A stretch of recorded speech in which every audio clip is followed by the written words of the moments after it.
Dear students, তোমাদের সবাইকে এসসালাম accounting solution এই ইউটিউব চ্যানেলের পক্ষ থেকে আবারও স্বাগত জানাচ্ছি। আমি শিফুল আলম স্যার, অ্যাসিস্ট্যান্ট প্রফেসর হিসেবে আছি অ্যাকাউন্টিং ডিপার্টমেন্টে, গভর্নমেন্ট সাদাত কলেজ, করটিয়া, টাঙ্গাইলে। তো আজকে আমরা প্রিন্সিপালস অফ অ্যাকাউন্টিং এর অ্যাডজাস্টিং এন্ট্রিজের 3 নম্বর ক্লাসটি করব। তো আমাদের এই 3 নম্বর ক্লাসটি একটু ব্যতিক্রম। আগের দুইটা ক্লাসে আমাদের জাস্ট হচ্ছে এন্ট্রিগুলো দেওয়া থাকতো, এই সমন্বয়ে যে আমাদের লেনদেনগুলো সেইগুলো দেওয়া থাকতো, সেগুলো থেকে আমরা কি করতাম, সেগুলো থেকে আমরা এরকম অ্যাডজাস্টিং এন্ট্রি তৈরি করতাম। তো আজকে একটু ব্যতিক্রম এই অর্থে যে আজকে আমাদের একটা ট্রায়াল ব্যালেন্স দেওয়া থাকবে, অর্থাৎ আমাদের কিছু ব্যালেন্স দেওয়া থাকবে। সেই ব্যালেন্সের সাথে কি আমাদের, সেই ব্যালেন্সের বিপরীতে আমাদের কিছু এরকম সমন্বয়ের কাজ করতে বলা হবে।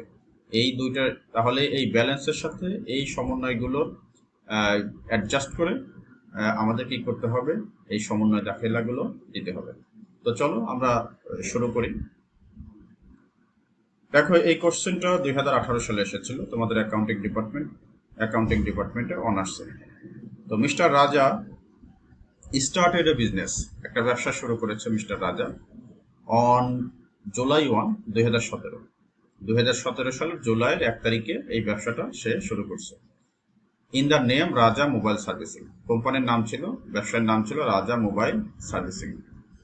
দি balance of his various accounts, তার ব্যবসার যে বিভিন্ন হিসাব আছে সেই হিসাবের ব্যালেন্সগুলো on July 31 are as follows. 31শে জুলাই তারিখে তার বিভিন্ন হিসাবগুলোর ব্যালেন্স আমাদের এখানে দেওয়া আছে। তোমরা দেখো এখানে 6টা অ্যাকাউন্ট আছে, এই 6টা অ্যাকাউন্টের ব্যালেন্স এবং সেটা 31শে জুলাই। তোমাদের আরেকটা বিষয় আমি বলে দিতে চাই, সেটা হচ্ছে অ্যাডজাস্টিং অ্যাকাউন্টিং এর সব অঙ্কেই আমাদের তারিখ খেয়াল করতে হবে, তবে অ্যাডজাস্টিং এ আমাদের বেশি করে খেয়াল করতে হবে যে আমাদের এই অ্যাডজাস্টমেন্টের কাজটা কয় মাসের জন্য। আমাদের ব্যবসাটা দেখা এখানে শুরু হয়েছে জুলাইয়ের 1 তারিখে, আর আমার ব্যালেন্সগুলো দেওয়া আছে 31শে জুলাই, অর্থাৎ এখানে 1 মাসের ইনফরমেশন দেওয়া আছে। তাহলে আমি যখন অ্যাডজাস্টমেন্টের কাজ করব, তখন আমি 1 মাস মাথায় রেখে আমি কি করব, যে এই অ্যাডজাস্টমেন্টের কাজগুলো করব। ওকে, সো প্রিপেইড ইন্স্যুরেন্সের ব্যালেন্স দেওয়া হচ্ছে 30,000, অফিস ইকুইপমেন্টের দেওয়া আছে 2,80,000, নোটস পেবলের দেওয়া আছে 2 লক্ষ টাকা, আনআর্নড রেভিনিউর দেওয়া আছে 42,000 টাকা, সার্ভিস রেভিনিউর দেওয়া আছে 18,000 টাকা, সাপ্লাইজের দেওয়া আছে 10,000 টাকা। এবং এর সাথে দেখো কিছু অ্যাডিশনাল ডেটা দেওয়া আছে। অ্যানালাইসিস বিশ্লেষণ করে আরো পাওয়া গেছে, রিভিল মানে পাওয়া, মানে প্রকাশ করা বা পাওয়া যাওয়া। তো reveals the following additional data, বিশ্লেষণ করে আরো অতিরিক্ত কিছু ডেটা পাওয়া গেছে। তো 1 নাম্বার দেখো, এইগুলোই আমাদের সমন্বয় করতে হবে। তো দেখো, prepaid insurance paid for 2 years. Prepaid insurance অর্থাৎ এই যে আমরা 30,000 টাকা, এই 30,000 টাকা আমরা 2 বছরের জন্য প্রদান করেছি, এবং এটা শুরু হচ্ছে ইফেক্টিভ ফ্রম, কার্যকরী হচ্ছে জুলাই 1, 2017, অর্থাৎ 17 সালের জুলাইয়ের 1 থেকে আমার ইন্স্যুরেন্স কোম্পানির প্রিমিয়াম শুরু হবে, এবং এটা 2 বছরের জন্য দেওয়া, মানে অ্যাডভান্স প্রদান করা। তো 2 বছর মানে কি 24 মাসের জন্য দেওয়া। তাহলে আমরা কয় মাসের অ্যাডজাস্ট করব? আমরা 1 মাসের অ্যাডজাস্ট করব, যেহেতু আমাদের ব্যবসাটা শুরু হয়েছিল জুলাইয়ের 1 তারিখে, আর আমাদের ব্যালেন্স হচ্ছে দেওয়া আছে 31শে জুলাই। তাহলে আমাদের 1 মাসের সমন্বয়টা করতে হবে। ওকে, তাহলে আমরা 1 মাসের সমন্বয়।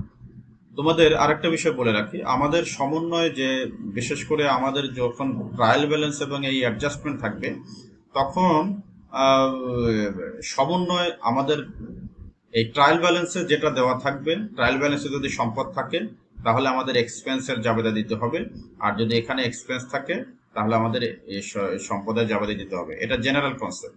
তাহলে আমরা দেখি একটু। তো প্রিপেইড ইন্স্যুরেন্স দেখো এখানে দেওয়া আছে 30,000।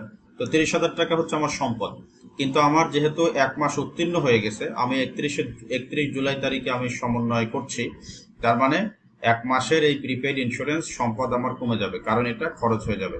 এই বীমা কোম্পানি এটাকে বীমা সেলামি বাবদ তারা কেটে রাখবে। তাহলে 1 মাসেরটা আমরা বের করি, এই যে তোমরা দেখতে পাচ্ছ অ্যান্সারে।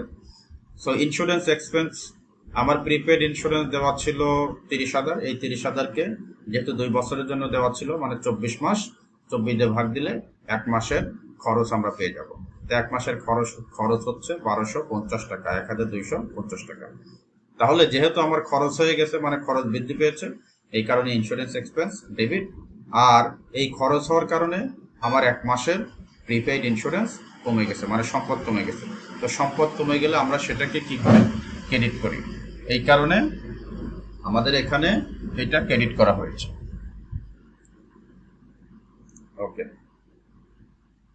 এরপরে আমরা 2 নম্বরে যাই। 2 নম্বর বলেছে ডেপ্রিসিয়েশন অফ অফিস ইকুইপমেন্ট, টাকা 12,000 পার অ্যানাম। পার পিএ মানে হচ্ছে যে পার অ্যানাম, পার অ্যানাম মানে প্রতি বছর। অর্থাৎ অফিস ইকুইপমেন্টের ডেপ্রিসিয়েশন আমাদের প্রতি বছর ধরতে হবে 12,000 টাকা। কিন্তু আমাদের অঙ্কটা কিন্তু 1 মাসের, আগেই বলেছি 1 মাসের। তো তাহলে যেহেতু 1 বছরের ডেপ্রিসিয়েশন দেওয়া আছে 12,000, তাহলে আমাকে 1 মাসেরটা বের করে নিতে হবে। এই যে তোমরা দেখো 1 মাসেরটা বের করেছে, 12,000কে 12 দিয়ে ভাগ দিয়েছে, 1,000 করে বের হয়ে গেছে। তো ডেপ্রিসিয়েশনের জেনারেল জার্নাল এবং অ্যাডজাস্টিং জার্নাল একই। সেটি হচ্ছে ডেপ্রিসিয়েশন এক্সপেন্স ডেবিট আর অ্যাকুমুলেটেড ডেপ্রিসিয়েশন ক্রেডিট। এই যে দেখো depreciation expense debit, accumulated depreciation credit. Accumulated depreciation নিয়ে আগের ক্লাসগুলোতে আমি আলোচনা করেছি। এটা হচ্ছে বিপরীত সম্পদ, ইংরেজিতে বলা হয় কন্ট্রা অ্যাসেট। অ্যাসেট যে সাইডে থাকে এই অ্যাকুমুলেটেড ডেপ্রিসিয়েশনটা তার বিপরীত দিকে বসে, অর্থাৎ অ্যাসেট ডেবিটে বসে আর অ্যাকুমুলেটেড ডেপ্রিসিয়েশন ক্রেডিটে বসে। কারণ অ্যাসেটকে কমিয়ে দেয় হচ্ছে আমাদের অ্যাকুমুলেটেড ডেপ্রিসিয়েশন। ওকে, 1,000। এরপরে 3 নম্বরে দেখো, the notes payable is 10%, 6 month notes effective from July 1, 2017। Notes পেবলের উপর কি করতে হবে, 10% 6 মান্থ নোট, এই 10% সুদ ধরতে হবে। আর এটা 6 মাস মেয়াদি নোট, আর এটা ইফেক্টিভ হচ্ছে জুলাই 1, 2017। তার মানে দাঁড়াচ্ছে যে আমার নোটস পেবল নামে আমাদের একটা দায় আছে। এই নোটস পেবল হচ্ছে 6 মাসের মেয়াদ, 6 মাস পরে আমাদের এই নোটস পেবলের টাকা পরিশোধ করতে হবে। এবং এই নোটটা আমার শুরু হচ্ছে, এই দায়টা আমার শুরু হয়েছে জুলাইয়ের 1 তারিখ থেকে, এবং এটার উপর 10% সুদ ধরতে হবে।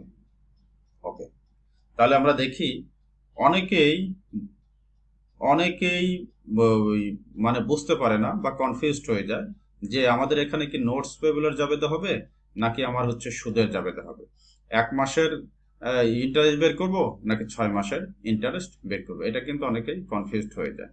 তো তোমাদের এটা বলে রাখি, নোটস পেবল আলাদা হিসাব আর নোটস পেবলের সুদ এটা আলাদা হিসাব। সো এখানে আমাদের নোটস পেবলের কোনো আমাদের জার্নাল হবে না। নোটস পেবল আমি যখন এই নোটস পেবল আমার দায় সৃষ্টি হয়েছে তখনই আমি এটা জাবেদা দিয়ে দিয়েছি। কাজে নোটস পেবলের এখন কোনো কিছু হবে না। আমাদের যেটা হবে সেটা হচ্ছে যে আমাদের এই যে নোটস পেবলের উপরে সুদ আছে, প্রতি মাসে মাসে আমাদের সুদ চার্জ করতে হবে, এই সুদের আমাদের সমন্বয় করতে হবে। আর একটা বিষয় হচ্ছে এই যে 6 মাস, এই 6 মাস কিন্তু আমাদের এই নোটস পেবল এই দায়ের মেয়াদ, অর্থাৎ 6 মাস পরে আমাদের এই দায়টা পরিশোধ করতে হবে। তার মানে এই 6 মাসও আমাদের কনসিডারেশন না। আমাদের কনসিডারেশন হচ্ছে যে আমরা কয় মাসের সুদ বের করব, কত দিনের সুদ বের করব। তো এখানে যেহেতু বলেছে ইফেক্টিভ হচ্ছে জুলাই 1 তারিখ থেকে, আর আমরা অ্যাডজাস্টিং করতেছি 31শে জুলাই তারিখে, তার মানে 1 মাসের সুদ বের করতে হবে। এই কারণে দেখো এই যে এখানে তোমাদের অ্যান্সারে দেখো। সো আমার নোটস পেবল হচ্ছে দেখো 2 লাখ টাকা। এই 2 লক্ষ টাকার উপরে আমার যেহেতু 10% সুদ, বছরে 10% সুদ, বছরে 10% সুদ, আমরা জানি পার্সেন্ট ধরলেই 1 বছরেরটা বের হয়। সো 2 লাখ টাকার উপরে 10% তুমি যদি ভেঙে ভেঙে করতে তাহলে 20,000 হইতো। ওকে, আর আমরা এখান থেকে সুদ বের করছি 1 মাসে, এই জন্য 1/12। সো তোমরা এখন কোশ্চেন করতে পারো যে এখানে তো 6 মাস দেওয়া আছে, তাহলে এখানে কেন এই আমরা 12 দিয়ে ভাগ দিলাম। তোমরা জানো এবং আগেও বলেছি যে কোনো কিছুর উপর পার্সেন্ট ধরা মানে সেটা হচ্ছে 1 বছরেরটা 1 বছরের জন্য বের হওয়া। তাহলে আমাদের নোটস পেবল ছিল 2 লাখ, এই 2 লাখের উপর 10% ধরা মানে এটা হচ্ছে 1 বছরের সুদ 20,000 টাকা বের হওয়া। তো আমরা তো 1 মাসেরটা বের করব, এই কারণে আমরা 12 দিয়ে ভাগ দিয়েছি। 12 মাস দিয়ে ভাগ দিলে এবং 1 দ্বারা গুণ করলে কি 1 মাসেরটা পাওয়া যায়। এই কারণে 1 মাসের ইন্টারেস্ট হচ্ছে 1667 টাকা। এই জন্য আর আমাদের ইন্টারেস্টের জাবেদা হচ্ছে interest expense debit, interest payable credit. Interest expense debit, interest payable credit, এটা হচ্ছে সমন্বয়ের সবসময় জাবেদা এরকম যে এটাকে বকেয়া সুদ হিসেবে ধরা হয়। তো ইন্টারেস্ট এক্সপেন্স ডেবিট আর ইন্টারেস্ট পেবল ক্রেডিট। ওকে, এরপরে আমরা 4 নম্বরে যাই। এখানে বানানটা ভুল আছে, আনআর্নড হবে, আনআর্নড, এই কথাটা এখানে লিখতে ভুলে আনকেয়ার্ড হয়ে গেছে। So unearned revenue is for 6 month, note effective from July 1, 2017।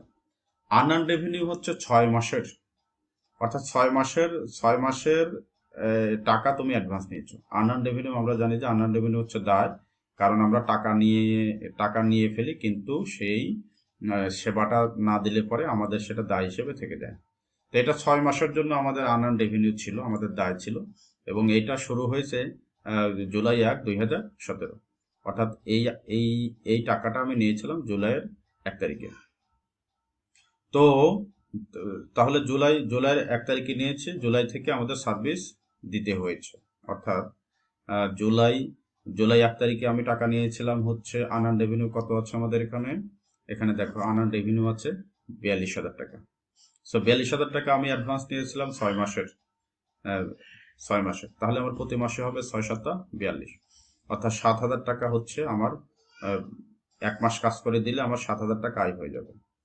So তার মানে হচ্ছে যে আমি 1 জুলাই তারিখে আমি 6 মাসের টাকা অ্যাডভান্স নিয়েছিলাম এবং জুলাই মাসে আমি কাজ করে দিয়েছি, তাহলে আমার 1 মাসের টাকা কিন্তু আয় হয়ে গিয়েছে আর 1 মাসের দায় আমাদের কমে গিয়েছে। দেখো এই যে 6 7 42, অর্থাৎ প্রতি মাসে আমার 7,000 টাকা করে আমি কাজ করব, আয় হয়ে যাবে। সো এই যে আয় যেহেতু হয়েছে, আমরা 1 মাসের কাজ করে দিয়েছি, সার্ভিস রেভিনিউ ক্রেডিট, আর হচ্ছে যেহেতু আয় হয়ে যাওয়ার কারণে আমাদের দায় কমে যাবে, আনআর্নড রেভিনিউ দায় কমে গিয়েছে, এই কারণে আনআর্নড রেভিনিউ ডেবিট, দায় কমে গেলে ডেবিট হয় আর আয় বৃদ্ধি পেলে ক্রেডিট হয়।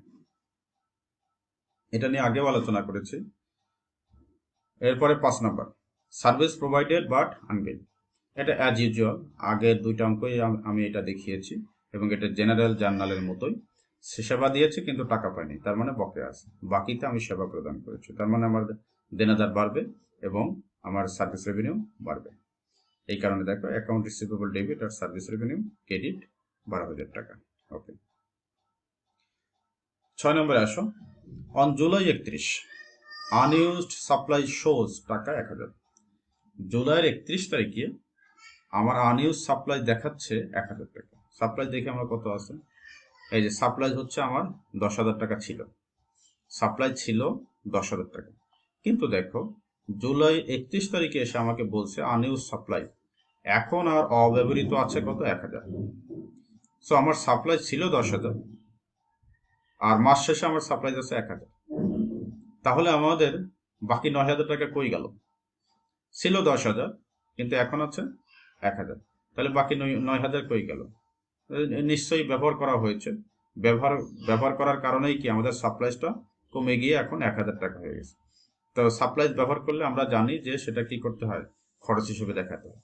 আমি আগেই বলেছি রেওয়া মিলে যদি আমার সম্পদ থাকে তাহলে আমাকে খরচ বের করতে হবে।